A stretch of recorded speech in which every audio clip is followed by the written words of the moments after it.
अस्सलामु अलैकुम dear viewers. हमारा आज का टॉपिक है सोने और चांदी का निसाब।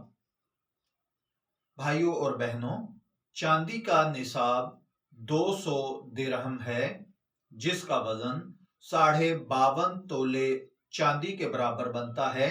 जिस शख्स के पास इतने वजन की चांदी हो, उस पर पूरा साल गुजर जाए तो उस पर ज़कात निकालना वाजिब है। इससे कम अगर चांदी हो तो उस पर ज़कात वाजिब नहीं होगी। इसी तरह अगर किसी के पास सोना है और सोने का निसाब 20 तलाई मिसकाल है, जिसका वजन 7.5 तोले सोने के बराबर बनता है। जिस शख्स के पास इतने वजन का सोना हो और उस पर साल गुजर जाए तो उस पर ज़कात वाजिब हो जाएगी। इससे कम पर वजन अगर किसी के पास सोना हो तो उस पर ज़कात वाजिब नहीं होगी। अब सवाल ये पैदा होता है, अगर किसी के पास दोनों चीजें थोड़ी थोड़ी हों या 3 चीजें यानी सोना, चांदी और कुछ नकदी भी हो, तो फिर क्या उस पर ज़कात किस निसाब से वाजिब होगी?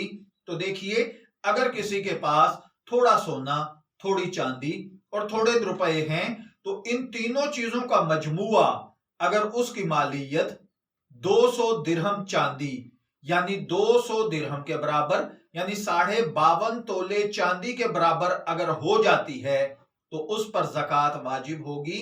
अगर ये तीनों चीजें मिलकर उसकी मिकदार या उसकी मालियत कह लीजिए वो 52.5 तोले चांदी के बराबर हो जाती है तो वो साहिबे निसाब कहलाएगा।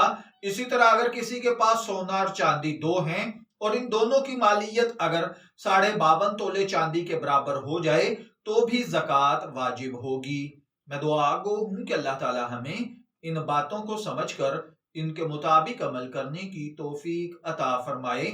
शब्बीर अहमद को इजाजत दीजिए, फिर हाजिर होंगे किसी नए टॉपिक के साथ। तब तक के लिए अल्लाह हाफिज।